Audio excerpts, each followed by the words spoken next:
भोजपुरी में ऐसा भी एक एरा चल रहा है कि वहाँ पे कुछ ऐसे चुनिंदा एक्टर्स हैं जो अभी भी उसमें कब्जा करे हुए हैं, जो न्यू कमर्स हैं, उन्हें मौका नहीं मिल रहा है। मुस्कान दीक्षित। मुस्कान जी।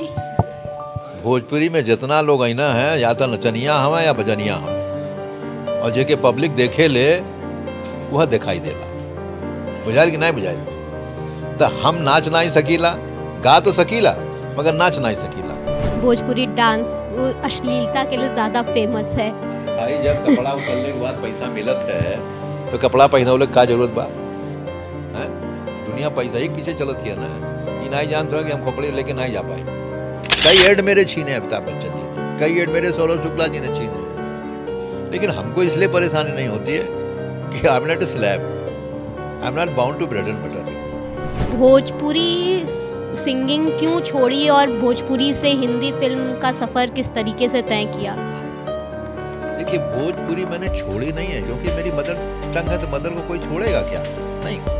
बट हर व्यक्ति की दो लाइफ होती है, एक पर्सनल लाइफ होती है, एक प्रोफेशनल लाइफ होती है। प्रोफेशनली मैंने हिंदी अडॉप्ट किया हुआ है, बट पर्सनली मेरी भोजपुरी है। जाता है बॉलीवुड और नेपोटिज्म का नाता बहुत पुराना है।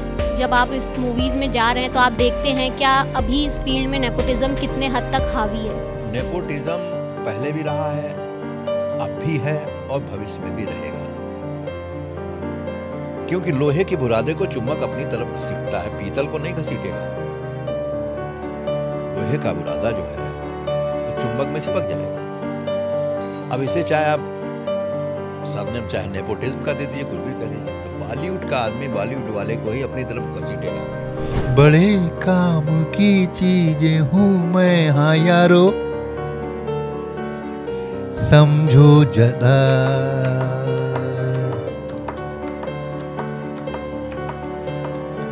बड़े काम की चीजें हूं मैं, हाँ यारो समझो जरा।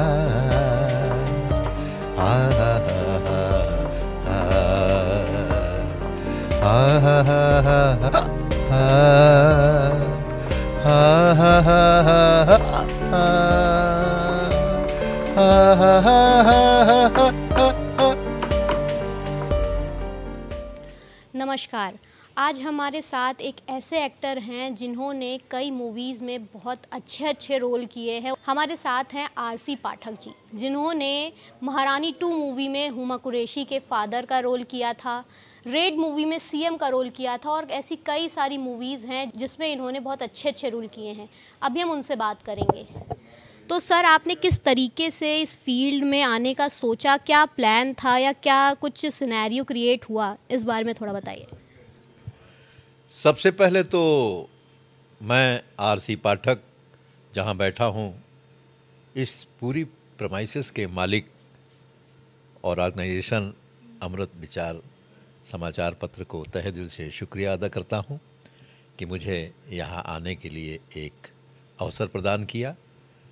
मैं तहे दिल से धन्यवाद देता हूँ। जहाँ तक मेरी इस रंग यात्रा का मतलब है, चूँकि मेरे पिताजी बैंकॉक में भोजपुरी सिंगर हुआ करते थे और बेसिकली मैं भी सिंगर ही हूँ आज की तारीख में। उनकी विरासत मैंने आगे बढ़ाना शुरू किया।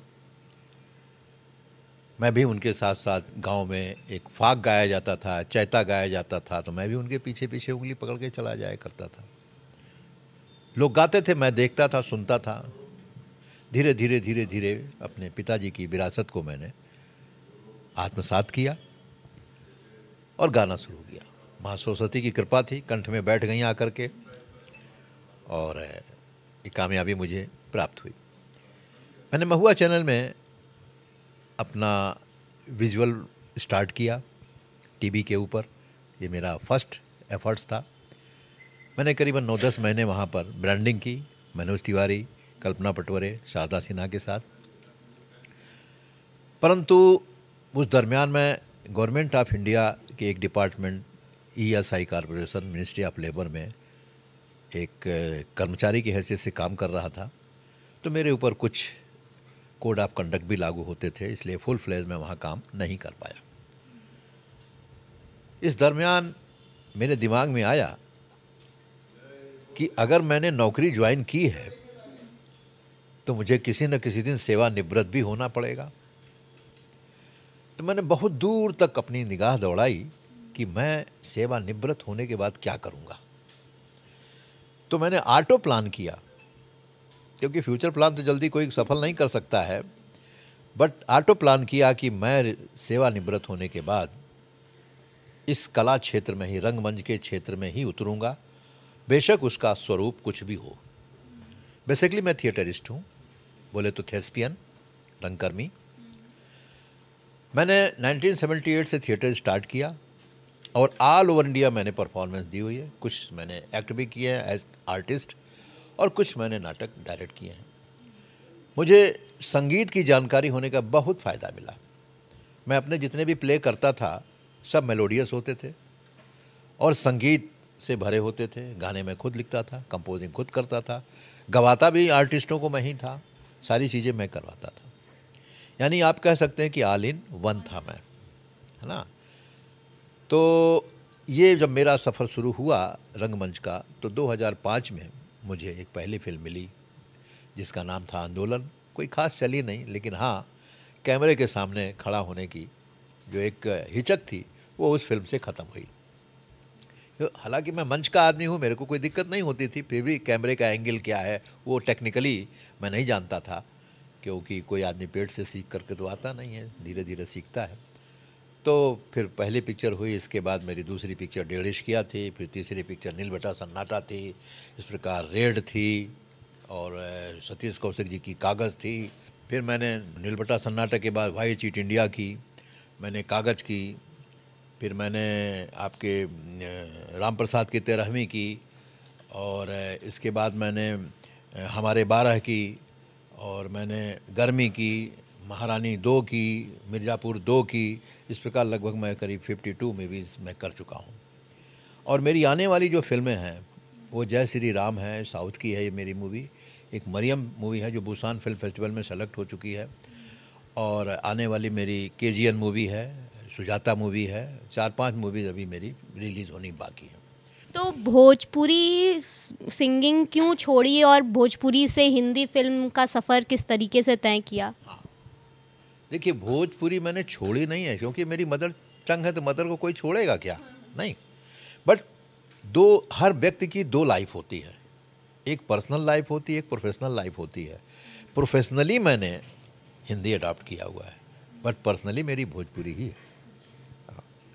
आज भी जब मैं स्टेज परफॉर्मेंस करता हूँ तो वर्सेटिलिटी के साथ करता हूँ। मैं गज़ल सिंगर भी हूँ, मैं फोक सिंगर भी हूँ और भोजपुरी गाने मैंने महुआ पे गाए हैं और सुना भी इन लोगों ने है अभी। तो इस प्रकार जो है मैं जितनी परफॉर्मेंस देता था वेरिएशन के साथ देता था। अगर कोई मुझसे डिमांड करता था गज़ल हो जाए तो मैं गज़ल कर देता था, अगर फोक हो जाए तो भोजपुरी फोक कर देता था। तो मैंने भोजपुरी छोड़ी नहीं है, उसको मैंने रिजर्व करके रखा हुआ है। जब कभी मुझे मंच पर खड़े होने का मौका मिलेगा तो मैं ये बता दूंगा कि मैं कहाँ का रहने वाला हूँ, मेरी मदर टंग क्या है। अब मेरे गाने के बोल से ही लोग समझ जाएंगे कि ये भोजपुरिया है। इसलिए मुझे अपने आप को ये सिद्ध करने की कोई ज़रूरत नहीं है, मेरे एप्रियंस से ही लोग जान जाएंगे। कला के क्षेत्र में बहुत सारी विषमताएं हैं। नंबर 1, जहाँ तक थिएटर की बात है, थिएटर भी कई प्रकार के होते हैं, उसमें एक नौटंकी भी है, उसका भी ज्ञाता हूँ मैं। गुलाब भाई के साथ मैंने बहुत काम किया है। लेकिन जब मैं बॉलीवुड में गया तो मैंने वहाँ पर 3 वेरिएशन देखे। एक वेरिएशन क्या था, भोजपुरी इंडस्ट्री। दूसरा वेरिएशन क्या था, सीरियल। और तीसरा वेरिएशन क्या था, हिंदी मूवीज़। तो मैंने ये महसूस किया कि भोजपुरी कलाकारों को हिंदी इंडस्ट्री वाले 2M दर्जे का समझते हैं। 2M दर्जा समझती हैं आप? 2nd क्लास, ठीक है। और सीरियल के कलाकारों को 3य दर्जे का समझते हैं, 3rd क्लास। तो मेरे दिमाग में बात ये आई कि क्यों ना फिर हम 1st क्लास में यात्रा करें। तो मैंने फिर हिंदी को प्रेफर किया। और चूंकि मेरी पर्सनल लाइफ तो दूसरे हिसाब से चलती है, बट प्रोफेशनल लाइफ मेरी तीसरे हिसाब से चलती है। ऐसा नहीं कि मैं ब्रेड एंड बटर के लिए काम करता हूँ, मगर रोटी दाल के अलावा भी कुछ प्रत्येक व्यक्ति के और कुछ खर्चे भी होते हैं, उसके लिए मैं बॉलीवुड करता हूँ। मैं रोटी दाल के लिए नहीं करता, बाकी लोग करते होंगे, मैं अपना इस एज को एंजॉय करता हूँ। After retirement from ESI corporation, ministry of labour, I started as an artist in Bollywood. I have done about more than 50 movies. All are big movies.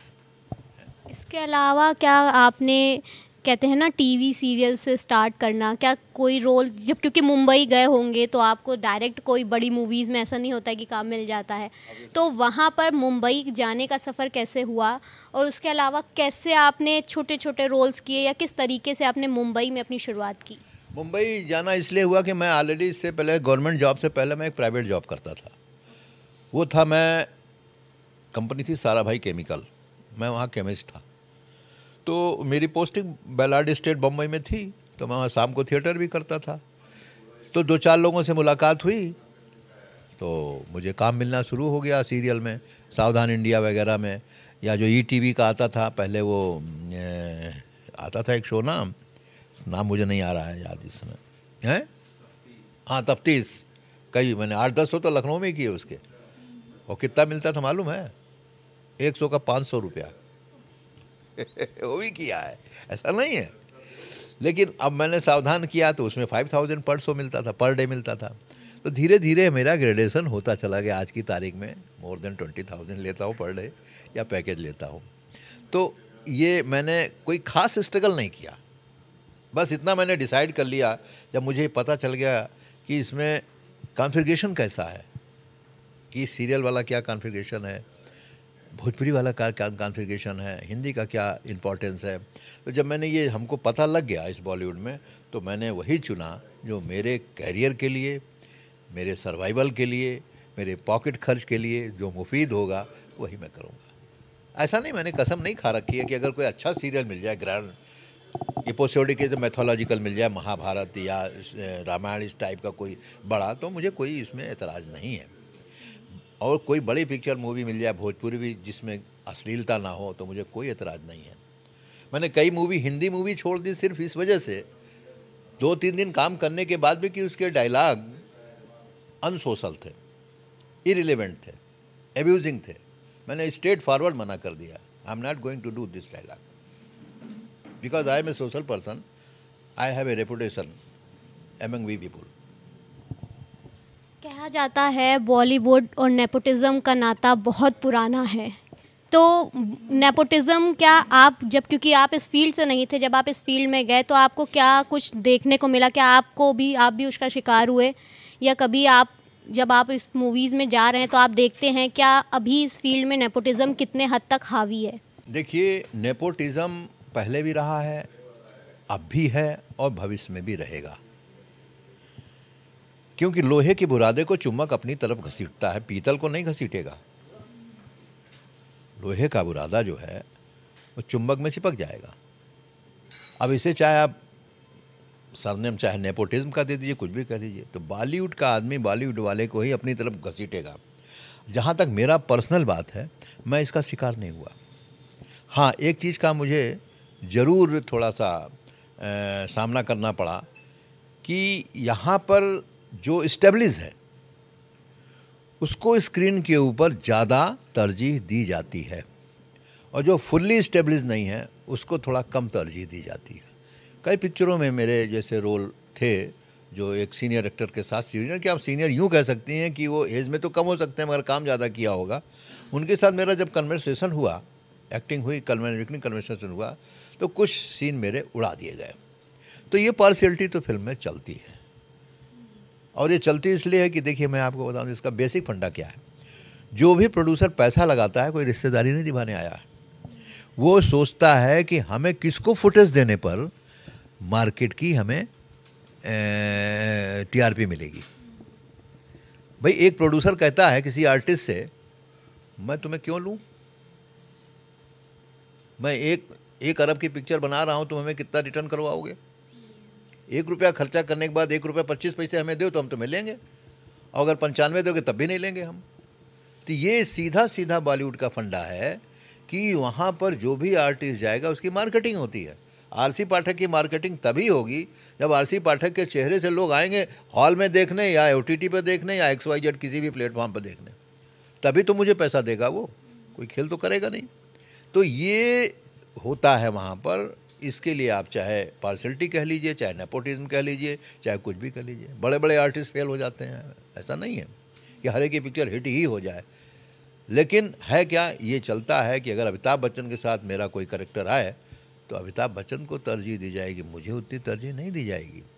कई एड मेरे छीने अमिताभ बच्चन जी ने, कई एड मेरे सौरभ शुक्ला जी ने छीने हैं, लेकिन हमको इसलिए परेशानी नहीं होती है कि I am not a slave, I am not bound to bread and butter, ठीक है ना।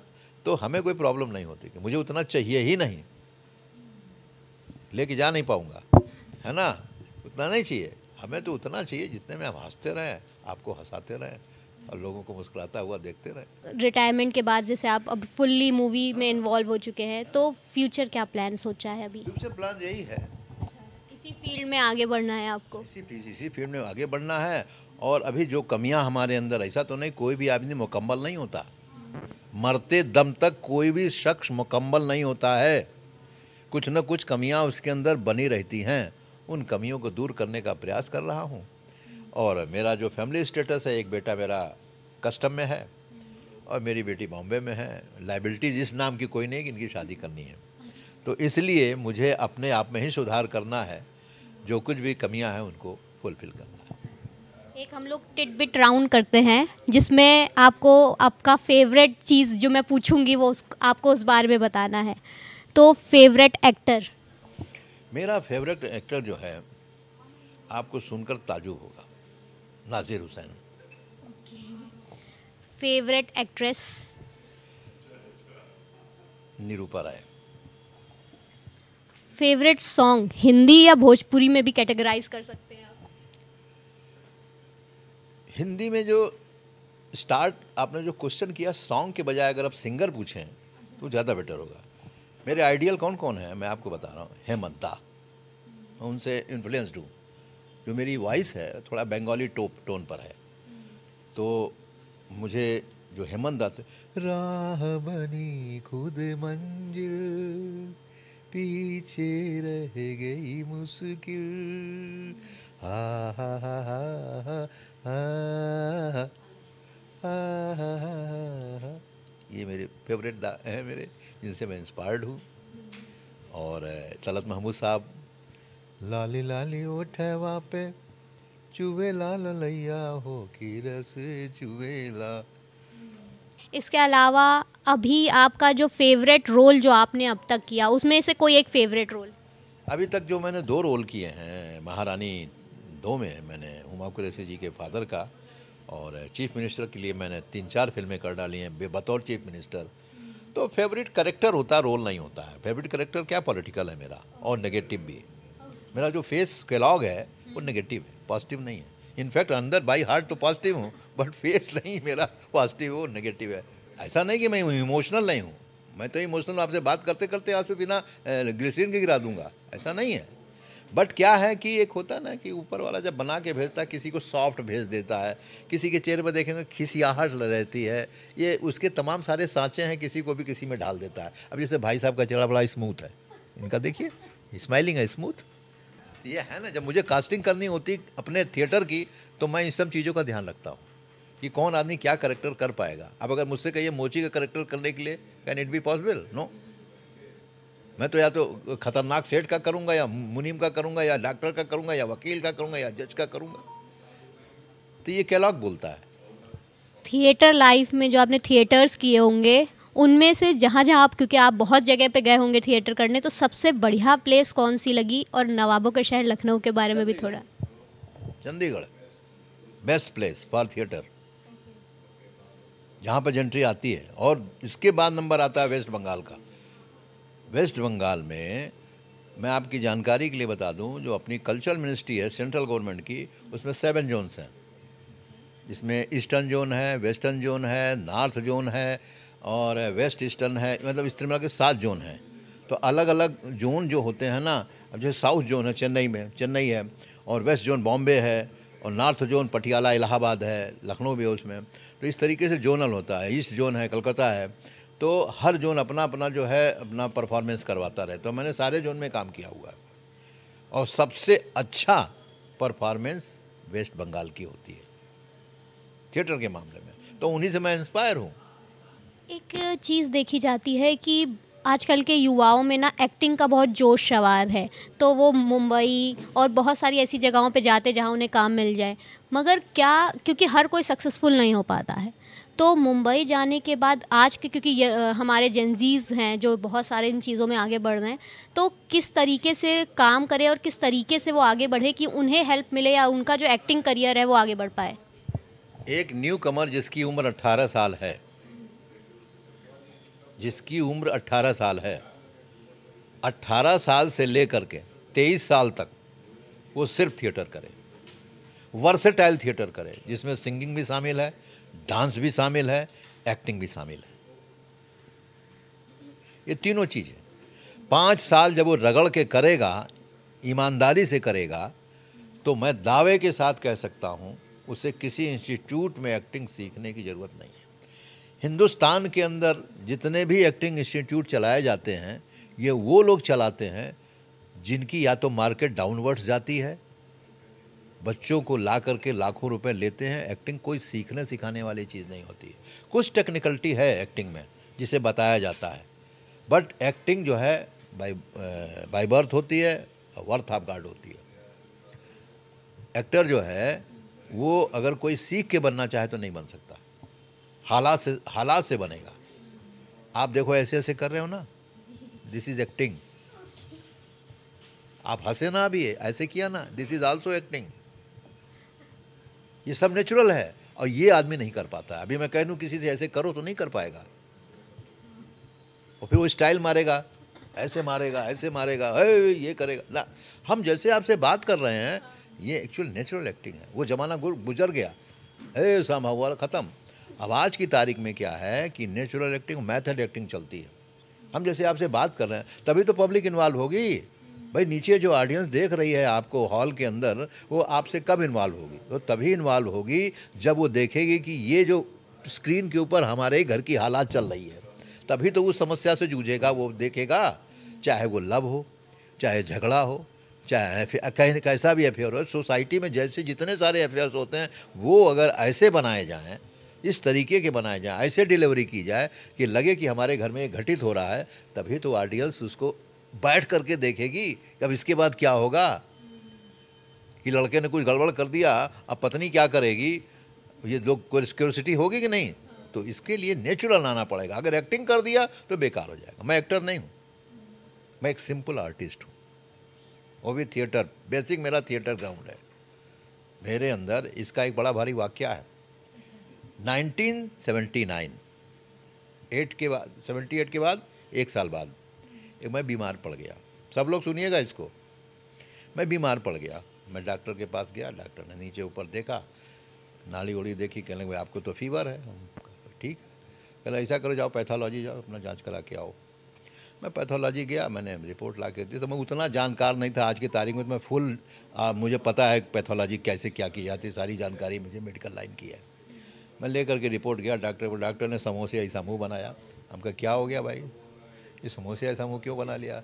अल्लाह, you are suppose to no more in few days. What happened?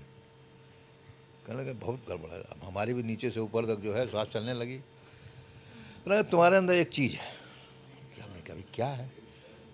कहने लगे तुम्हारे अंदर जो है एक्टिंग का वायरस घुस गया है और ये तुम्हारी डेड बॉडी के साथ ही निकलेगा, चाहे जब निकले। सो है अभी तो ये वायरस बहुत तगड़ा बैठा है आपके ऊपर और अभी लॉन्ग लास्टिंग है ये वायरस। ये लॉन्ग लास्टिंग वायरस है, ये अभी आगे और चलेगा। अभी आपने अपनी एक हाल में मूवी के बारे में बताया कि राजकुमार राव के साथ आपने लखनऊ में शूट किया है। उसके बारे में कुछ थोड़ा सा अगर आप बता। मैं एक यूनिवर्सिटी का प्रिंसिपल हूँ वहाँ बहुत सारे बच्चे हैं, राजकुमार राव भी मेरा स्टूडेंट है। और लोगों को यही बताता हूँ कि भाई यहाँ से निकलने के बाद इस यूनिवर्सिटी का नाम रोशन करिए। यूनिवर्सिटी का नाम रोशन होगा तो आपके घर के माँ बाप का नाम रोशन होगा, हमारा भी नाम रोशन होगा। यही उनको शिक्षा देता हूँ। ऐसा बोला जाता है कि भोजपुरी, जैसे आप बोल रहे हैं ना, भोजपुरी में ऐसा भी एक कहरा चल रहा है कि वहाँ पे कुछ ऐसे चुनिंदा एक्टर्स हैं जो अभी भी उसमें कब्जा करे हुए हैं, जो न्यू कमर्स हैं, उन्हें मौका नहीं मिल रहा है। शुभ नाम क्या है? मुस्कान दीक्षित। देखा ऐसा बा मुस्कान जी, जी। भोजपुरी में जितना लोग अना है या तो नचनिया हमें या बजनिया हमें, और जेके पब्लिक देखे ले वह दिखाई देला। बुझाइल कि नहीं बुझाइल? तो हम नाच नहीं सकीला, गा तो सकीला मगर नाच नहीं सकीला। कैसे हमारे एक अपन एक स्टेटस है, और जितना चाहे वो खेसारी भाई ने, चाहे तोरे कौन कौन है भाई, पवन हैं और क्या है, दिनेश है, निरहुआ, ये सब नचनिया रहे हैं, सब नचनिया हैं, लवंडा हैं ये सब। अब भाई पब्लिक जिसको, एक ठो और है वो कलुआ पटना वाला, वो है ना, तो सब नचनिया है ये। तो हम नचनिया नहीं बन पाएंगे भाई। हम कोरियोग्राफर तो कोरियोग्राफी करा देंगे, हमें पता है कि कैसे क्या करना है सब, बट क्या है, हम नचनिया नहीं बन सकते। हैबिट है अपनी अपनी। नचनिया को कौन क्या कहा जाता मालूम है? ये बहुत मीठे लोग हैं, जिसकी कमर थोड़ा सा किसी मेल में अगर लचक खा के चलेगी, कहीं मीठा जा रहा है। ये हमारी इंडस्ट्री में यूज़ होता है वर्ड, बताया हमने। तो क्या है कि इसलिए जिसको पब्लिक लाइक करेगी भैया वही जो दिखेगा वो बिकेगा, हम वो नहीं कर सकते। हमने इसीलिए ये फील्ड छोड़ करके हमने हिंदी में डाल किया। हिंदी में जो डांसर है डांसर है, इन लोगों को प्रमोट किया गया है बतौर डांसर, और सिंगर भी हैं, ऐसा नहीं है, भोजपुरी सिंगर भी रहे हैं, इसमें कुछ हैं। तो पब्लिक जिसको लाइक करेगी उसमें ना हम आप कुछ नहीं कर सकते। प्रोड्यूसर पैसा वहीं लगाएगा जहां उसको रिकवरी होगी। तो अब उसमें अगर लोग अश्लीलता लाइक कर रहे हैं, देखना चाहते हैं, तो वो डालेगा। अब इसका ये काम तो सेंसर का है कि हम कितनी दूरी तक जाएं उसको रोकने के लिए। सेंसर को क्या पड़ी है भाई? सेंसर अपना एक मापदंड लिए बैठा है कि हम यहाँ तक अलाउ करेंगे, यहाँ नहीं गए ये सर्टिफिकेट दे देंगे, बात खत्म। तो अब क्या है कि जो एक ट्रेंड चल पड़ा है वो चल पड़ा है, इसी से बिजनेस होता जा रहा है। जब बिजनेस हो रहा है, और बिजनेस में तो जानती है कोई समझौता तो करेगा नहीं। फिर बुझाइल कि नहीं बुझाइल? हमारी बतिया समझ में आइल? हाँ। कहते हैं ना भोजपुरी में जो मतलब डांसिंग, भोजपुरी डांस वो अश्लीलता के लिए ज़्यादा फेमस है। अरे भाई जब कपड़ा उतरने के बाद पैसा मिलत है तो कपड़ा पहनने का जरूरत बा है? दुनिया पैसा ही पीछे चलत है ना। ये नहीं जानते हो कि हम खोपड़ी लेके नहीं जा पाए, लेकिन अब पैसे के पीछे जो है सब गेम चलत है भाई। तो हम और आप नहीं कुछ कर सकीला। ये जो देखल चाहता, हालांकि हम आपको बता दें, कोई भी न्यूड फीमेल को नहीं देखना चाहेगा, थोड़ा ढका देखना चाहेगा। तो अब वो लोग जैसा लोग दिखा रहे हैं वो तो मैं उसको कभी कतई सपोर्ट नहीं करता हूँ, इसीलिए अवॉइड करता हूँ। इसमें रेपुटेशन खराब हो जाती है। मैं उस ज़माने का हूँ जिसमें गंगा मैया तो है पियरी चढ़ेबे, नैहरवा छूटल जाए, विदेशिया, उस ज़माने का हूँ मैं। और जिसमें एक अच्छे जिसमें लता जी ने गाया है, आशा भोसले ने गाया है, चित्रगुप्त म्यूजिक डायरेक्टर रहे हैं उसके, मतलब क्लासिक लेजेंडरी। और क्या संगीत है उनका। वो है ना उनका गाना तलत महमूद का है, मैंने अभी सुनाया था ना, लाली लाली उठवा वाला, ये उसी का है। हेलन ने डांस किया है, बताइए, फोक डांस किया हेलन ने उसमें। ऐसा नहीं है, पहले 3-4 पिक्चरें बहुत अच्छी बनी भोजपुरी की, और आइडियल पिक्चरें रही हैं, जिसको उस ज़माने में, उस ईरा में अपने पूर्व स्वर्गीय राष्ट्रपति डॉक्टर राजेंद्र बाबू ने जो है फाइनेंस भी करवाया था बिहार गवर्नमेंट से। ऐसा नहीं है, लेकिन आज की तारीख में लोग इतने ज़्यादा अश्लील मानसिक रूप से हो गए हैं कि अश्लीलता ही देखना चाहते हैं, और इंडस्ट्री भी उनको वही परस के देती है, क्योंकि धंधा करना है, बात धंधे की है, इसलिए चल रहा है। अब इसको रोका कैसे जाए अगर आप पूछें तो हमसे, इसका रोकना जो है ये पब्लिक के ऊपर ही डिपेंड, ऑडियंस के ऊपर डिपेंड करता है, प्रोड्यूसर और डायरेक्टर के ऊपर डिपेंड नहीं करता है। क्योंकि वो तो जानता है पब्लिक अगर हाल में जाना बंद कर दे, बस काम खत्म। नहीं बनाएंगे, वो हमें नहीं देखना है। लेकिन वहाँ क्या है, भोजपुरी का सिस्टम मालूम क्या है? भोजपुरी का सिस्टम ये है, आपको कानपुर या लखनऊ में किसी टॉकीज में भोजपुरी फिल्म नहीं मिलेगी, सिंगल स्क्रीन पर भी नहीं मिलेगी, मल्टीप्लेक्स तो छोड़ दीजिए आप। इसका बाज़ार कहाँ है? पटना है। बम्बई में वो एरिया, स्लम एरिया, जहाँ भोजपुरी वाले ज़्यादा रहते हैं, एक हाल में, छोटे से हाल में लगा दिया गया।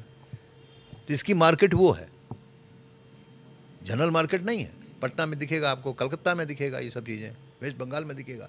जहाँ पर भोजपुरी वाले जेंट्री ज़्यादा है, वहाँ के सिनेमा घरों में ये ज़्यादा चलती है, और उसी से इसकी कास्ट आती है। ज़्यादा से ज़्यादा ये भोजपुरी पिक्चर 10 लाख रुपए से लेके 1 करोड़ के अंदर अच्छी पिक्चर बन जाती है।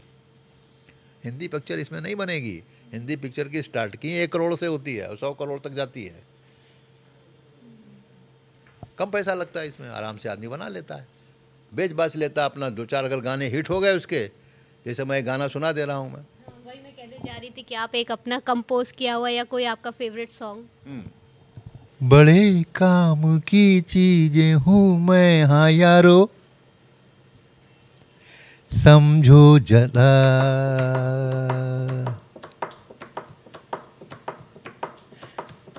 बड़े काम की चीजें हूँ मैं, हाँ यारो समझो जरा, हा हा हा हा हा हा हा हा हा हा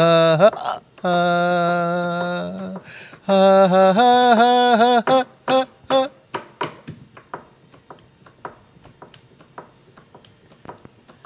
कोई मुझको मोना कहे, कोई मुझको मोना कहे, कोई मुझको मोना कहे, पाणे जी, कोई मुझको डॉली शुक्ला जी, कोई मुझको मोना कहे, कोई मुझको डॉली, देख के मेरे नए शराबी, करते हैं लोग जेबे खाली, हाय करते हैं लोग जेबे खाली।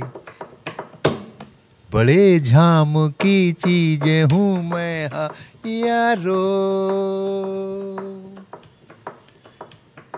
समझो जरा, बड़े काम की चीज हूँ मैं, हाँ यारो समझो जरा, हा हा हा हा हा हा हा हा हा हा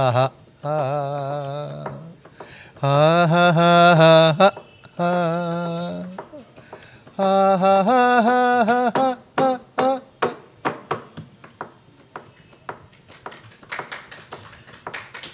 कोई मुझको क्या समझे इमरती, लाइक यू, कोई मुझको समझे इमरती, समझे कोई बालू शाही, कोई मुझको समझे इमरती, समझे कोई बालू शाही, चोली के ऊपर नजरे गड़ा कर घूरे है कलुआ सिपाही, हाय झूरे है कलुआ सिपाही। बड़े काम की चीजें हूँ मैं, हाँ यारो समझो जरा, बड़े झाम की चीज हूँ मैं, हाँ यारो समझो जरा, समझो जरा, समझो जरा, समझो जरा।